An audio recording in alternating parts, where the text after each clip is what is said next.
Saudações, meus amados irmãos e amigos, em especial para aqueles que estão acompanhando o nosso curso de Introdução ao Tarô, que está sendo veiculado através do YouTube, no canal Mestre do Ocultismo, e com as dúvidas sendo sanadas a partir do nosso grupo de estudos no WhatsApp.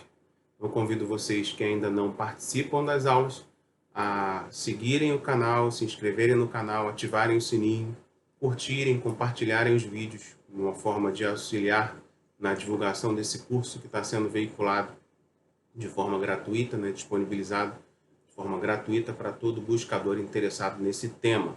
Para aqueles que ainda não me conhecem, eu sou o David Pesses, está sendo um prazer enorme compartilhar esse conhecimento com vocês. Eu convido a todos também que ainda não assistiram os vídeos anteriores a assistirem desde o primeiro vídeo até este nono vídeo, nessa nona videoaula, já chegando ao finalzinho do nosso curso. A proposta inicial seriam 10 aulas, mas acabou que teremos que concluir em 11 aulas, Então, após essa, ainda haverão outras 2 videoaulas que eu vou disponibilizar para os alunos. Nessa videoaula, na aula de hoje, nós falaremos sobre as cartas da corte, que seriam um total de 16 cartas que compõem os arcanos menores. Muita gente já deve ter ouvido falar ou lido, sobretudo na internet, nos livros, que o tarô ele é dividido em 2 grupos de cartas, basicamente 22 arcanos maiores e 56 arcanos menores. Até aí tudo bem. Só que uma divisão mais correta, na verdade, seria dividir os arcanos menores em 2 grupos de cartas. Então, nos arcanos menores, nós teríamos 10 cartas numeradas de Ás, que representa o número 1, ao 10, em 4 naipes, totalizando 40 cartas. Posteriormente, nós teríamos 4 cartas da corte em 4 naipes, totalizando 16 cartas. E, por fim, 22 arcanos maiores. Por que essa divisão seria a mais coerente, a mais correta ou a mais didática, digamos assim? Porque ficaria mais claro entender que os arcanos menores nas cartas numeradas, conforme nós já vimos nos vídeos anteriores, falam de acontecimentos cotidianos, questões do dia a dia desse consulente, situações que acontecem no dia a dia, então situações reais, físicas, da vida diária. Enquanto que os arcanos maiores falam de potencialidades, de energias que permeiam a vida desse consulente, falam das questões superiores do universo, daquilo que pode vir a acontecer na vida dele, mas que não necessariamente irá acontecer. Então, na verdade, esse grupo de cartas aqui que faz um link entre os arcanos maiores, que falam de questões superiores, universais, energéticas, e os arcanos menores nas cartas numeradas, que falam de coisas mais tangíveis, mais palpáveis, mais do dia a dia, mais materiais. Correto? Então, essa divisão é mais didática. 10 cartas numeradas, de Ás a 10 em 4 naipes, totalizando 40 cartas. 16 cartas da corte, 4 em cada naipe, totalizando 16 cartas. E 22 arcanos maiores. Muito bem? Então, vejamos. Da mesma maneira que os arcanos maiores, eles estão relacionados a elementos, às forças da natureza, aos elementos da natureza, fogo, água, terra e ar, isso nós já vimos nos vídeos anteriores, não é necessário repetir nesse vídeo, até para não prolongá-lo demais. As cartas da corte também estão relacionadas a esses mesmos elementos, a essas mesmas forças da natureza. Então, vejamos. Todos os reis dos 4 naipes estão relacionados ao elemento fogo. Todas as rainhas ou damas nos 4 naipes estão relacionados, até por ser uma essência feminina, uma energia feminina, ao elemento água. Todos os cavaleiros nos 4 naipes representam o elemento ar, ou seja, cavalo é rápido, rápido se move como o vento, então representa o elemento ar. E todos os pajens representam o elemento terra. Uma coisa que eu queria falar com vocês é que não se preocupem se vocês não conseguirem nesse vídeo assimilar todo o simbolismo, alegorias, imagens que estão presentes na carta, porque eu acabo sendo obrigado a mostrar muito rapidamente. E se eu me ater a explicar cada detalhe das imagens, esse vídeo vai ficar longo demais e a gente não vai ter condições de manter um vídeo, de dar atenção, dedicar tempo para um curso em que os vídeos são longos demais. Então nós estamos mantendo um padrão de 25 a 30 minutos. Mas não se preocupe, por quê? Logo após a veiculação do vídeo no canal, nós utilizamos o grupo, a página do Facebook, a página Mestre do Ocultismo no Facebook, onde nós colocamos as fotos de cada uma das cartas, bem como a descrição do significado, do simbolismo, de como interpretá-la e tudo mais. Então, posteriormente, vocês poderão acessar lá a minha página no Facebook, Mestre do Ocultismo, e no álbum Arcanos Menores, vocês terão acesso a todas as cartas que já foram estudadas. E aí, posteriormente ao vídeo, eu vou colocar lá também essas 16 cartas que estão sendo apresentadas para vocês hoje, certo? Uma outra coisa interessante é que talvez esses conhecimentos importantes, ocultos, né, superiores, que vêm sendo transmitidos ao longo dos séculos pelos mestres do passado de forma velada, né, nos quais o tarô é uma forma de transmissão desses conhecimentos antigos e superiores, ou seja, as ciências ocultas e os conhecimentos herméticos. Outras ferramentas também transmitem esses conhecimentos, né? E vocês vão perceber que uma outra ferramenta que transmite esses mesmos conhecimentos é a Cabala, ou seja, é o conjunto de tradições esotéricas dos judeus, a Cabalá. Então existe uma relação muito tênue, muito próxima, que já foi apontada, que já foi evidenciada por alguns estudantes do tarô e ocultistas do passado, como Papus no Brasil, Aleister Crowley, né, e outros, até o próprio Waite, que também foi um grande ocultista, e que identificaram a similaridade de conhecimentos que são transmitidos tanto pela Cabala quanto pelo tarô. E por isso há uma estreita relação entre ambos, né? E aí nós aqui recomendamos, sugerimos posterior aprofundamento nesse tema. Não tem como, né, nesses vídeos transmitir essa relação de forma profícua. Então, a ideia é apontar, dar um norte, dar um caminho, para que o buscador se aprofunde cada vez mais nos temas que são aqui abordados, né? E um desses temas é a relação do tarô com a Cabala. Esse desenho aqui, por exemplo, ele foi encomendado pelo Grande Colegiado dos Magos, que é a instituição que eu represento, a um artista, né, que pôde pintar essa obra aqui. Ele fez essa obra aqui especificamente para nós, a partir de informações que nós demos, para que ele pudesse construir. E aí vocês vão perceber que cada um dos 22 caminhos estão relacionados a um dos 22 arcanos. Esse caminho aqui, por exemplo, ó, é o caminho de número 20. Ó. Isso dá para perceber. Ó. Caminho de número 20. Certo? Esse caminho aqui. Esse outro caminho aqui é o caminho de número 18. Ó. Esse aqui, ó. Então, cada um deles vai se relacionar com um arcano maior. Uma outra relação é que a Kabbalah, ela divide o universo em 4 estruturas de mundos diferentes, né? Em 4 realidades distintas, que vão desde o mais material até o mais etérico, ou mais espiritual, energético. E aí vocês podem observar aqui que esse mundo aqui, o mais arquetípico, ou seja, o mais etérico, é o mundo arquetípico, chamado aqui de Atzilut, né? Então, lá em Atzilut, que é composto por essas 3 Sefirot, nós teremos aqui ao lado, ó, domínio do rei, e o rei sendo o elemento fogo. Depois nós teremos aqui, né, o mundo de Briar, que tem aqui essas outras 3 Sefirot, que seria aqui o domínio da rainha, e a rainha sendo o elemento água. Nós temos aqui o mundo da formação, que é o mundo Yetzirah, que é formado aí por 3 Sefirot também, onde eu tenho o domínio do cavaleiro, o cavaleiro sendo o elemento ar. E por fim, o mundo físico, o mundo da ação, onde eu tenho aqui, que é o ACA, onde eu tenho aqui do lado, ó, o domínio do pajem, e o pajem sendo aqui o elemento terra.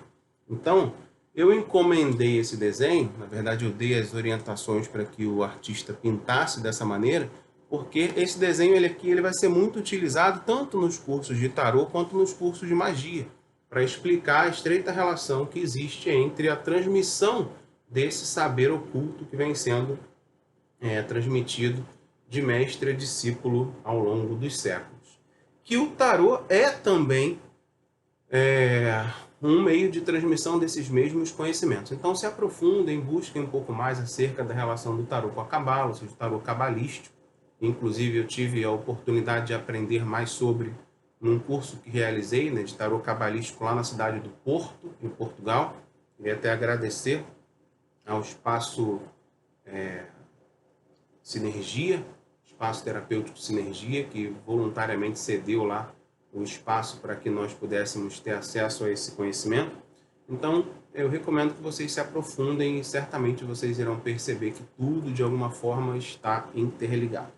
Mas voltando ao tema aqui, que seriam as 16 cartas da corte, né? Por que eu entendo que essas cartas talvez sejam as de mais difícil interpretação? Na verdade, as cartas anteriores, como vocês viram, eram muito óbvias. Se você observasse o desenho da carta, você intuía, sem muita dificuldade, o que ela estava transmitindo, né? E aqui não. Na verdade, as cartas da corte, muita gente acredita, e eu também, que elas sejam as cartas com maior dificuldade de interpretação, porque elas não são necessariamente uma única coisa. Então, se você olhar para essa carta, ela não tem um único significado. Ela tem, na verdade, no mínimo 3 possibilidades de significados distintos. Então, essas cartas da corte, elas podem representar, por exemplo, pessoas. Pessoas do seu convívio pessoal. Sua mãe, pai, irmão, filho, namorado, marido, colega de trabalho ou qualquer outra pessoa com quem você se relacione no dia a dia. Então, essas cartas podem representar pessoas. Nós veremos daqui a pouco como que seria essa interpretação. Elas podem representar, por exemplo, eventos, situações que vão acontecer na sua vida ou que já estão acontecendo na sua vida. E, por fim, elas também podem representar características da personalidade desse consulente. Então, vejamos por partes. Elas podem ser pessoas, elas podem ser eventos, ou elas podem ser características de personalidade. Como fazer, então, para que você possa identificar o que de fato essa carta vai representar numa leitura? Basicamente vai depender do tipo de leitura que está sendo feito e muito do que eu venho falando ao longo dos vídeos, que é importante que a gente desenvolva para que nós nos tornemos aí bons leitores, bons intérpretes do tarô, que é a intuição. Por isso que eu venho pedindo para que vocês façam exercícios de se conectar com as cartas, de fazer uma tiragem diária, de meditar sobre o simbolismo de cada uma delas, de procurar estudar mais profundamente esse simbolismo, né, para que vocês desenvolvam através da meditação, da introspecção, da reflexão, uma habilidade maior de intuição, de concentração e de comunicação com esse inconsciente que também existe em você, né? O inconsciente ele é tanto pessoal quanto coletivo. Então, se você se conecta cada vez mais com o seu eu interior, você dá mais voz a essa comunicação inconsciente, valorizando assim as intuições que vão surgindo ao longo do processo. Então, desenvolvam vossas intuições, porque nesse caso vai ser extremamente importante numa leitura para que vocês sejam cada vez mais assertivos. Mas uma boa dica é, se eu estou fazendo uma leitura para um relacionamento, eu quero saber como que a pessoa ou as pessoas estão me vendo, ou o que elas estão sentindo e tudo mais, então provavelmente no momento em que uma dessas cartas surgem, elas vão representar pessoas. Agora, se eu estou fazendo uma leitura a partir de uma abordagem mais terapêutica, para entender um pouco mais acerca de mim mesmo, do que eu preciso mudar, do que eu preciso compreender e melhorar na minha vida, nas minhas condutas e tudo mais, então é provável que elas, quando surjam, simbolizem características da personalidade. E por aí vai. Então, dependendo da leitura, dependendo do para quê, do que se está investigando e dependendo, né, dessa intuição que vai surgindo ao longo do processo do jogo, né, da leitura, você vai identificando melhor o que cada uma delas significa, tá? Mas vamos lá. É claro que cada uma delas vai ter a característica não só do próprio naipe, como, por exemplo, espadas. Então, espadas, nós já vimos anteriormente, que tem a ver com o pensamento mais racional, com a questão do ar, da lógica e tudo mais. Mas também com a figura em si.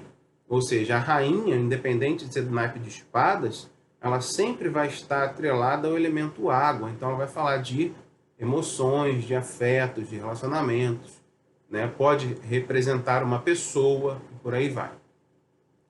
Então vejamos, tá? No caso de uma interpretação correta dessas cartas numa leitura, isso, como eu disse, vai depender muito da abordagem da leitura que está sendo feita e da própria intuição do sujeito que está lendo, né? Do intérprete das cartas. Ou tarotista, se preferir. Então, como pessoas, tá? Digamos que a gente vai interpretar como pessoas. Os pajens sempre serão jovens, crianças ou adolescentes. Então, os pajens são representantes de pessoas de tenra idade, crianças ou adolescentes. O cavaleiro sempre irá representar adultos jovens, certo? Jovens que já são maiores de idade, mas que ainda não são maduros, então de 18 a 30 anos. São os cavaleiros. As damas, elas representam mulheres maduras e valoriza-se, por vezes, até as características físicas da dama ou da rainha que aparece na leitura. Vocês vão perceber, por exemplo, que algumas têm o cabelo castanho, outro cabelo ruivo, outro cabelo louro. Então, pode ser uma mulher madura que tenha essas características físicas que são expressas pela carta. E, da mesma forma, com os reis, que na leitura em que surgem como pessoas, serão sempre interpretados como homens maduros. Agora, que trazem consigo as características do próprio naipe. Então, um rei de espadas normalmente será um rei em que a habilidade do pensar, que é uma pessoa muito racional, que é uma pessoa muito lógica, né, que é muito inteligente, que costuma resolver as coisas de forma rápida. Então, essas são as características desse homem aqui. Vamos pensar, por exemplo, no cavaleiro que surge como um adulto jovem. Então, digamos que na leitura surge aí um cavaleiro de paus. Aqui. Então, um cavaleiro de paus vai ser um adulto jovem. Um adulto jovem criativo, um adulto jovem cheio de ideias e ideais, né? Um adulto jovem que tem as características do naipe de paus. Diferente de, por exemplo, se saísse aí um cavaleiro do naipe de copas. Então, o cavaleiro do naipe de copas seria um adulto jovem, muito afetuoso, muito carinhoso, muito romântico e tudo mais, porque traz em si as características do próprio naipe, ok? Então, basicamente, se eu for interpretar como pessoas, é assim que eu deveria interpretar.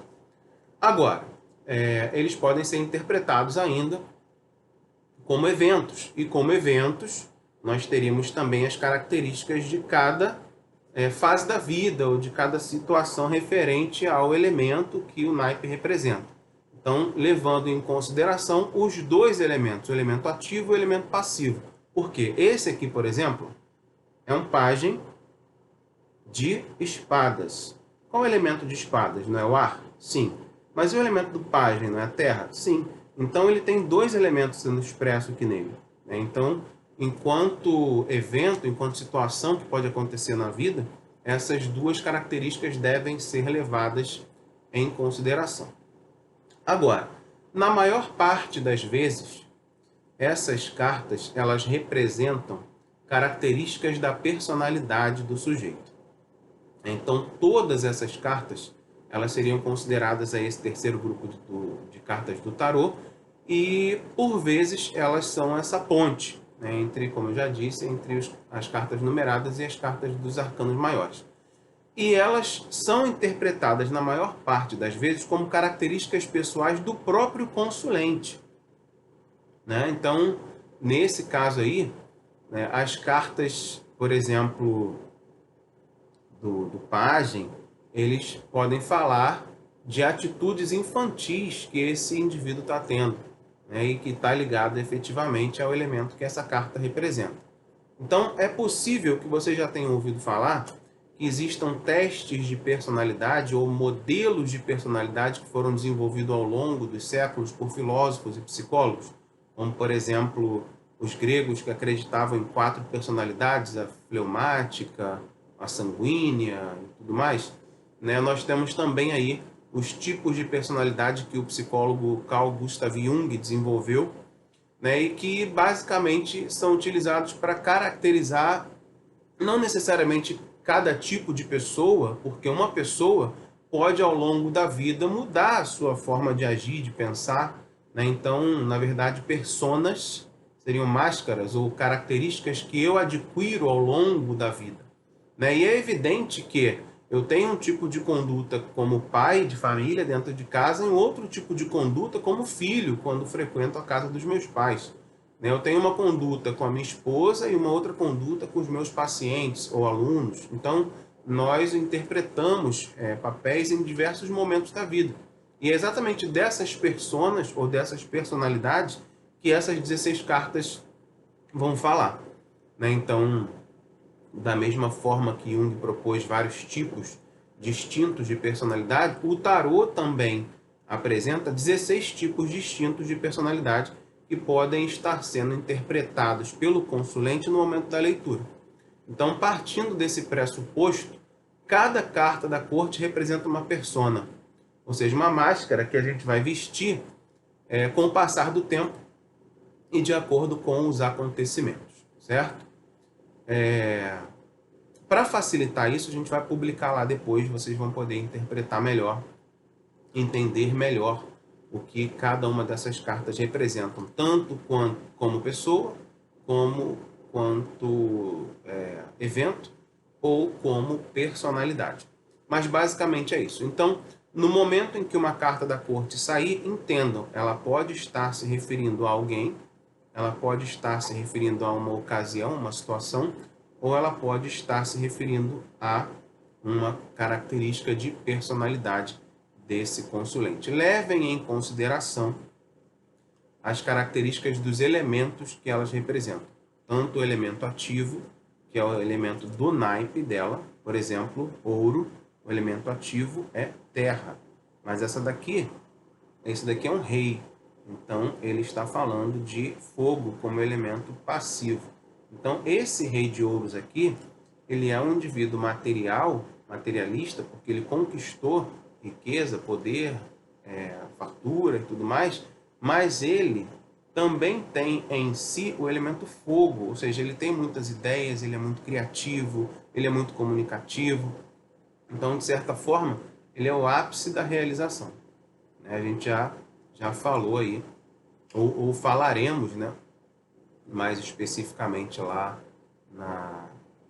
nas fotos que vão ser disponibilizadas dessas características, mas o rei, ele é o ápice da realização de cada sujeito, né? Inclusive, eu cheguei a comentar num artigo que eu publiquei recentemente no meu blog, lá, Gazeta Esotérica, né? Ele é o processo de evolução que começa no As de cada naipe, termina no rei, porque a última carta de cada naipe é o rei.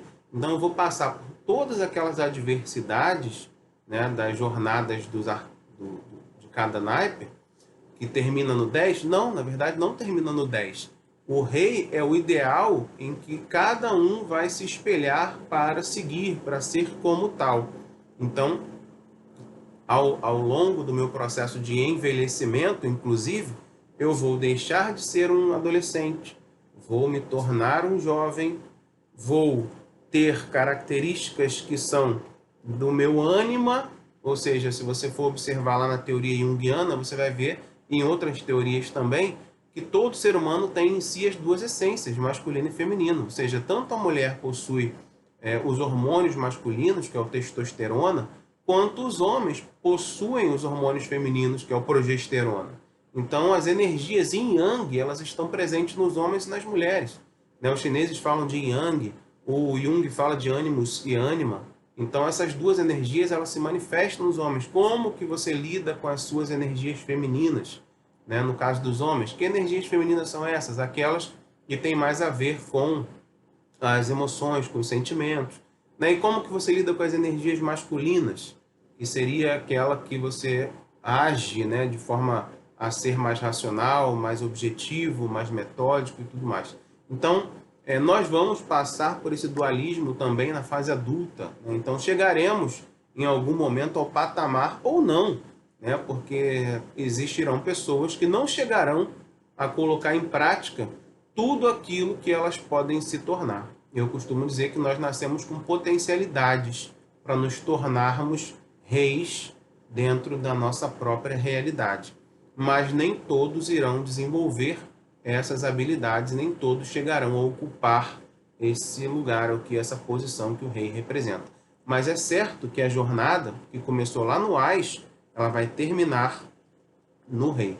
Então reflitam bastante sobre cada uma dessas cartas da corte, estudem mais cada uma delas e pratiquem nas leituras, mas já ficou um pouco menos complicado interpretá-las, creio eu, a partir dessas orientações que aqui deixei. Muito bem, o vídeo está aí com 16 minutos, ou com 26 minutos, e eu não quero me alongar mais do que isso, então espero que vocês tenham gostado. As dúvidas poderão ser colocadas lá no nosso grupo do WhatsApp, eu terei prazer em saná-las. Posteriormente, as fotos, bem como as descrições, estarão sendo colocadas lá na nossa página do Facebook.